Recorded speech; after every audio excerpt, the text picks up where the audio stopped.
कोई अपराधी अपने काम को कितने भी सात्विक तरीके से अंजाम दे दे, लेकिन कोई ना कोई सुराग जरूर छोड़ जाता है। ये बात की बात है कि किसी केस को सॉल्व करने में पुलिस को थोड़ा ज़्यादा समय लगता है, तो किसी केस को सॉल्व करने में थोड़ा कम समय, लेकिन उस केस का एक ना एक दिन खुलासा जरूर होता है।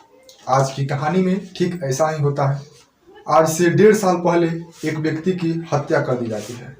हत्या करने वाले जितने भी आरोपी थे वे सुकून के साथ जिंदगी जी रहे थे, लेकिन जब 1.5 साल बाद इस हत्या की खुलासा होता है तो सोशल मीडिया से लेकर अखबारों तक एक ही आवाज़ गूंजती है कि इन सभी को फांसी की सजा जरूर मिलनी चाहिए। वाकई आज की घटना न केवल रिश्तों को शर्मसार करती है, बल्कि आपको भी सोचने पर मजबूर कर देगी कि कोई इंसान अपनी हवस को पूरा करने के लिए अपने ही भाई की हत्या कैसे कर सकता है। आदाब, नमस्कार, सत श्री अकाल। मेरा नाम है अखिलेश। आप देख रहे हैं क्राइम संग्रह। आज की जो सच्ची घटना को मैं सुनाने जा रहा हूँ, ये सच्ची घटना है मध्य प्रदेश की। मध्य प्रदेश का एक जिला लगता है रीवा। रीवा का एक थाना लगता है मऊगंज। मऊगंज का एक गांव पड़ता है उमरी। वहीं का रहने वाला एक 26 साल का व्यक्ति 23 अक्टूबर 2022 की सुबह 8 बजे अपने गांव के ही जंगल में लकड़ी लाने के लिए जाता है। यह व्यक्ति अक्सर जंगल में जाया करता था। जब वह उस दिन जंगल जाता है तो जंगल से बदबू आ रही थी, तो वह जंगल में ढूंढने लगता है। तभी उसे एक शरीर दिखाई पड़ती है जो कि एक शव थी। तो वह तुरंत गांव में आता है, गांव वालों से इस पूरी घटना के बारे में बताता है। फिर गांव वाले उस जंगल जाकर देखते हैं तो देखते हैं किसी व्यक्ति का शव है, जिसका सर अलग है, जिसके हाथ पैर अलग हैं। वह तुरंत बगल के मऊगंज थाने में इस पूरी घटना को बताते हैं। फिर मऊगंज पुलिस स्टेशन की एक टीम उस जंगल में पहुंचती है और उस शव को उठाकर पोस्टमार्टम रिपोर्ट के लिए संजय गांधी मेमोरियल अस्पताल मध्य प्रदेश भेज देती है। कुछ दिन बाद जब पोस्टमार्टम रिपोर्ट आता है तो उससे खुलासा होता है जिस व्यक्ति की हत्या हुई थी उसकी उम्र तकरीबन 40 से 45 साल है। इस व्यक्ति की हत्या आज से लगभग 1.5 साल पहले की गई है। इस व्यक्ति की पहले हत्या हुई है, उसके बाद से इसके गर्दन और हाथ पैर अलग किए गए हैं। फिर पुलिस के पास सबसे बड़ा चैलेंज होता है कि इस केस को सुलझाए तो कैसे सुलझाए, यह शव है तो किसका है। फिर पुलिस गांव वालों से पूछना शुरू करती है। गांव वालों से पूछती है, क्या आपके गांव में आज से 1.5 साल पहले किसी व्यक्ति की हत्या हुई है या वह अपने घर से फरार चल रहा है। तभी गांव वालों में से एक व्यक्ति बताता है कि साहब, मेरे गांव में एक ऐसा परिवार रहता है जिसमें से एक सदस्य आज से 1.5 साल पहले से घर पे नहीं है। जब मैंने उसके परिवार वालों से पूछा कि ये सदस्य कहाँ पे हैं, तो उनके परिवार वालों का जवाब आया कि ये सदस्य कमाने के लिए अभी बाहर गए हैं, लेकिन ये कभी बाहर नहीं जाते थे।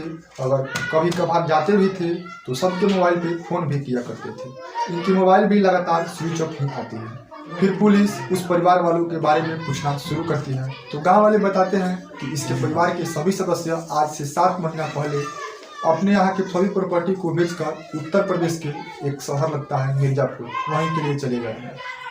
फिर पुलिस उनके परिवार के सभी लोगों की लिस्ट इख्तियार करती है। उस परिवार के मुखिया का नाम होता है राम सुशील पाल। राम सुशील पाल की ही हत्या हुई थी। उसकी पत्नी का नाम होता है रंजना पाल। राम सुशील का 2 भाई थे, जिसमें से एक का नाम होता है गुलाब पाल और दूसरे का नाम होता है अंजनी पाल।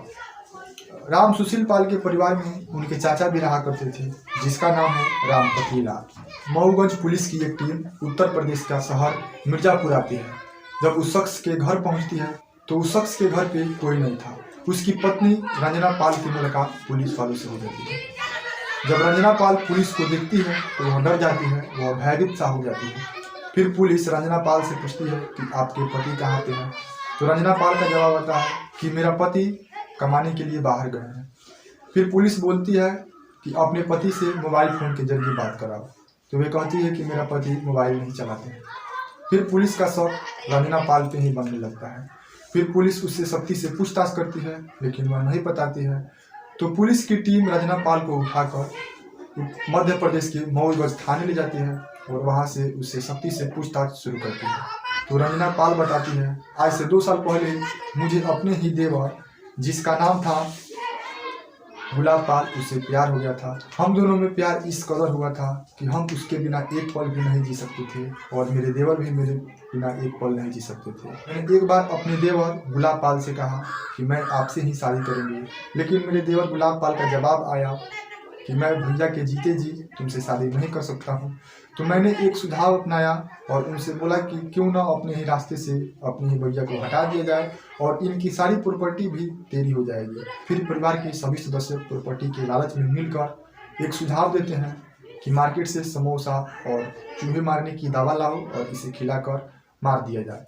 फिर ऐसा ही होता है। गुलाब पाल एक दिन मार्केट जाता है, समोसे खरीदता है और समोसे में कुछ मूस मारने की दवाइयाँ मिला देता है। परिवार के सभी सदस्य मिलकर राम सुशील पाल को ये समोसे खिला देते हैं, जिसके बाद से राम सुशील पाल की मौत हो जाती है। फिर परिवार के सभी सदस्य मिलकर उसके गला को पहले रेतते हैं, फिर उसके हाथ पैर को अलग अलग करके 2 बोरियों में पैक करते हैं और अपने ही भूसा घारी में उसे रख देते हैं। जब समय धीरे धीरे बीतने लगता है, जब 1 साल से भी अधिक समय बीत जाता है, तो वे सभी अपना प्रॉपर्टी बेचकर उत्तर प्रदेश जाने के लिए तैयार हो जाते हैं। तभी परिवार वालों को कुछ याद आता है कि अपने ही भूसा गाड़ी में एक व्यक्ति की शव को रखा गया है, इसे अब निकाल कर बगल के जंगल में फेंक दिया जाए। फिर परिवार के सदस्य उस शव को अपनी बोरी में निकालते हैं और बगल के जंगल में लाकर उसे फेंक देते हैं। जब पुलिस रंजना पाल के मुंह ये सब बातें सुनती है, उसके परिवार के सभी सदस्यों को बुलाने के लिए उसे कड़ाई करती है। फिर उसके परिवार के सभी सदस्य आते हैं। फिर पुलिस उन सभी के खिलाफ एक कड़ी से कड़ी धाराओं में मुकदमा दर्ज करती है और इन सभी को जेल में डाल देती है। दोस्तों, इस कहानी को सुनाने का उद्देश्य जो है वो आपको परेशान करना नहीं है, बल्कि किसी का दिल दुखाना नहीं है। आपको ऐसी घटनाओं से सचेत कराना है ताकि आप भविष्य में ऐसी घटनाओं को होने से बचाएं और अपने परिवार को सुरक्षित रखें। तो मिलते हैं किसी नेक्स्ट वीडियो में, तब तक के लिए जय हिंद।